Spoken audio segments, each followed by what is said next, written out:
സാങ്കേതിക വിദ്യയ്ക്കായി മെറ്റയുമായി കൈകോർക്കുമെന്ന വാർത്തകൾ തള്ളി ആപ്പിൾ. ഐഫോണുകൾക്കായി ആപ്പിൾ അടുത്തിടെ പ്രഖ്യാപിച്ച AI സിസ്റ്റത്തിലേക്ക് അതിന്റെ ജനറേറ്റീവ് AI മോഡൽ സംയോജിപ്പിക്കുന്നതിനെ കുറിച്ച് ഫേസ്ബുക്കിന്റെ മാതൃസ്ഥാപനമായ മെറ്റയുമായി ചർച്ച നടത്തിയെന്നായിരുന്നു നേരത്തെയുള്ള റിപ്പോർട്ടുകൾ.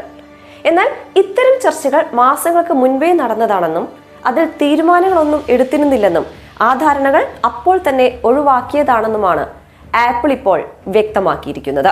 ബ്ലൂംബർഗ് ആണ് ആപ്പിളിന്റെ പുതിയ നിലപാട് വ്യക്തമാക്കുന്ന റിപ്പോർട്ട് പുറത്തുവിട്ടിരിക്കുന്നത്.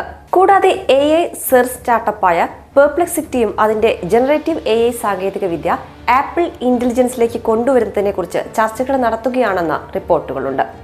സാംസങ് ഗാലക്സിയുടെ പുതിയ ഫോണുകൾ അവതരിപ്പിച്ച AI ഓപ്ഷനുകളോട് മത്സരിക്കാൻ കഴിയുന്ന വിധമാണ് ആപ്പിൾ പുതിയ ഫീച്ചറുകൾ പുറത്തിറക്കാനൊരുങ്ങുന്നത്.